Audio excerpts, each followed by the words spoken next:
The Thorn Thicket. In an extraordinary kingdom lived two ordinary brothers named Percy and Albert. Percy and Albert were bakers who made the best cakes, breads, and pastries in all the land. Like nearly everyone else in the kingdom, the brothers were poor, though they worked hard. One day, the king decided he would have a big party. This was not unusual. The king had a party almost every week. He celebrated everything. This time, the king was having a party because his cousin's sister's daughter's great-aunt's cat recently had kittens. This was indeed cause for celebration. As usual, the king ordered the two brothers to bake him a humongous cake. They only had one day to make the cake, so the brothers stayed up all night. After many hours of baking, frosting, and decorating, they delivered the largest and most beautiful cake they had ever made. The cake was shaped like a giant orange cat, and the inside tasted like chocolate, vanilla, and cookies and cream. In spite of their magnificent work, the brothers did not expect to be paid well. The selfish king never gave them much money. However, the bakers were astonished when they were told they would not be paid at all. Percy, the older brother, walked away, disappointed and worried. He wondered how they would be able to afford their food and supplies. Albert, the younger brother, did not walk away. He threw off his cloak and stood in the middle of the crowded ballroom. "We will not leave until we are paid a just price," Albert boldly declared. The king's face paled only for a moment, then turned crimson with rage. "How dare you interrupt my celebration, peasant?" the king screeched.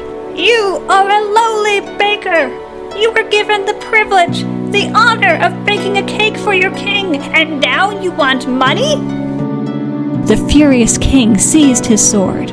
The prince, who was far kinder and more reasonable than his father, tried to intercede, but it was no use. The king lifted his sword and chopped off poor Albert's head, leaving Percy to carry the remains of his brother home. Fortunately, even though Albert's head was chopped off, he wasn't dead. You see, people were a lot hardier back in the day. They were much more difficult to kill. Albert wasn't dead, but he soon would be if Percy did nothing to help him. Percy needed magic to reattach the head. There was only one thing that would work.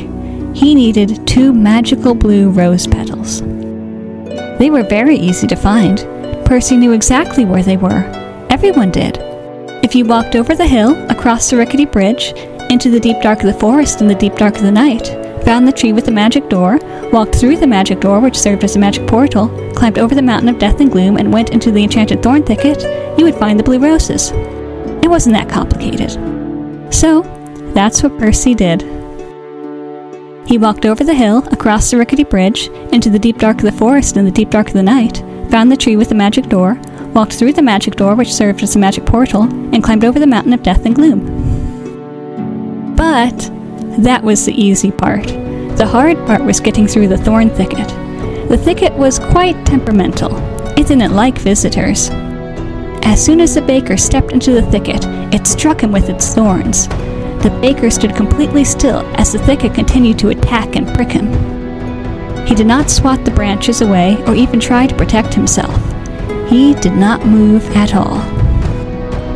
At last, when the thicket saw that Percy had no intention of causing harm, it stopped attacking him. It parted its branches and allowed the badly injured baker to walk through. There, in the middle of the thicket, were the most beautiful blue roses. "You must only take what is needed, or else I will never let you go," the thicket warned him. The baker nodded, plucking 2 blue petals and putting them in his pocket.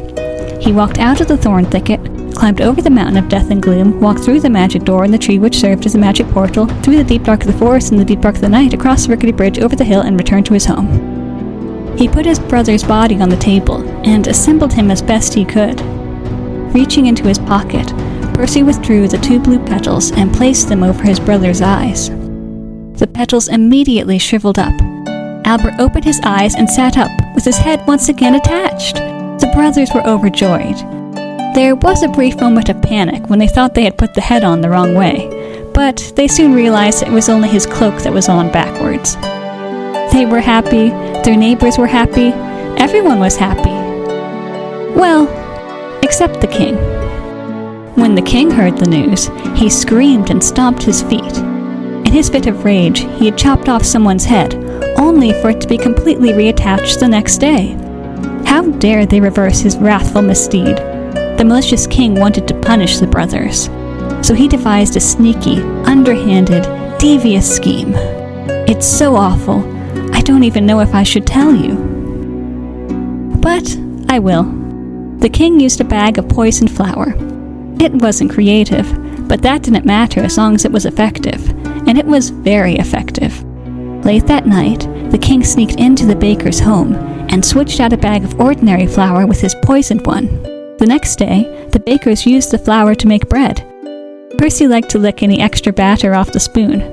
As soon as he tasted it, he collapsed to the floor. Don't worry, he wasn't dead. I told you, people back then were tough.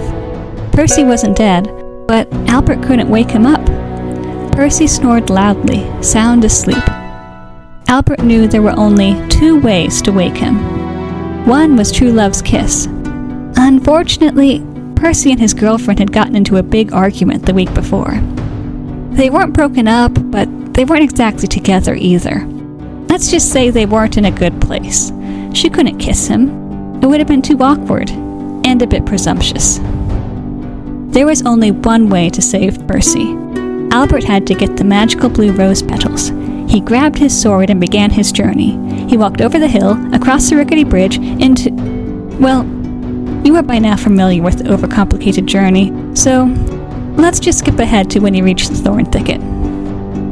As soon as Albert stepped into the thicket, it pricked him harshly, but he struck back with his sword. On and on they fought. At last, the thicket realized that Albert would never give up, so it relented.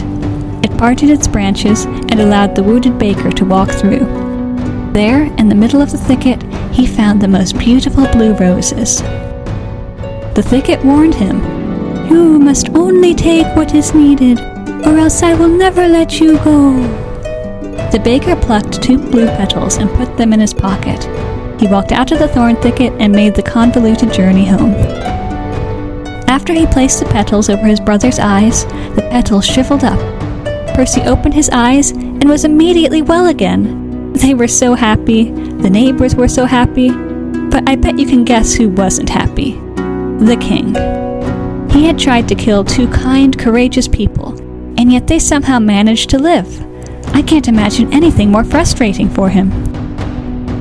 So, he decided he needed to destroy those blue roses. What was the point of killing people if their loved ones could use those pesky flowers to save them? The king trudged over the hill, stumbled his way across the rickety bridge, wandered in the deep dark of the forest in the deep dark of the night, barely found the tree with the magic door, tripped through the magic door which served as a magic portal, and panted over the mountain of death and gloom. He approached the enchanted thorn thicket. The moody thicket was even more irritated than usual due to its last encounter with the aggressive baker. It did not want to let the king through, so the king raised his sword, charged into the thicket, and began to fight. The king, however, did not have the same determination and courage as the bakers did.